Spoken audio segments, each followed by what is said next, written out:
तब्दीली पसंद पार्टी जे सरवाण काज़ी अली चयो आहे त तब्दीली आसमान मां न ईंदी, असां मां ई ईंदी। सांगड़ हिन वक़्तु पैरस न आहे त 10 साल अॻु बि पैरस न हो। कारे कामण जा मरीज़ हिन वक़्तु बि आहिनि त 10 साल अॻु बि हुया। खिप्रो में चौधरी नियाज़ अहमद राजपूत जे वफ़ात बैदि संदसि पुटु चौधरी मोहम्मद अली ऐं भाउ चौधरी लियाकत सां अज़रखाई बैदि तब्दीली पसंद पार्टी जे मेड़े खे ख़िताब कंदे काज़ी अलीअ चयो त हींअर वारा हुक्मरान बींदा ऐं वरी जेके चूंडिजी ईंदा उहे जेके पॻो ॿुधाईंदा उहो हाणे नामुमकिन हूंदो। हिन चयो त सिंध जे माण्हुनि खे पंहिंजी सियासत, पंहिंजे वोट ऐं मसइलनि खे वोट सां जोड़णो पवंदो, तॾहिं तब्दीली ईंदी। हिन चयो त हाणे 2013 वारी इलेक्शन न हूंदी जंहिंमें धांधली थिए। 2018 वारी इलेक्शन माज़ी जी इलेक्शन खां तब्दील हूंदी। हिन चयो त तकबंदियूं अहिड़े नमूने कयूं वियूं आहिनि जंहिंमां को बि पार्टी जो अॻुवान राज़ी नाहे। हिननि जो वस हले त हू असेंबली मां बिल बि पास कराइनि।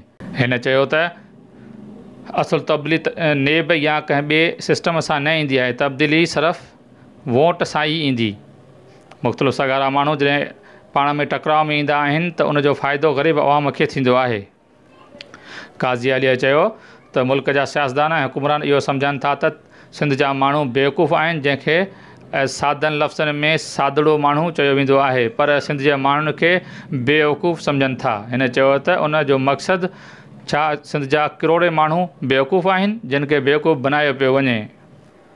काज़ी अलीअ चयो त जल्द हैदराबाद में तब्दीली पसंद पार्टीअ जो जलसो थींदो जंहिंमें सिंध जा लखे माण्हू गॾु थींदा ऐं इहो पंहिंजी तब्दीली जो सबूत अवाम जे साम्हूं आणींदा ऐं अवाम खे ख़बर पई वेंदी त तब्दीली कहिड़ी शइ आहे।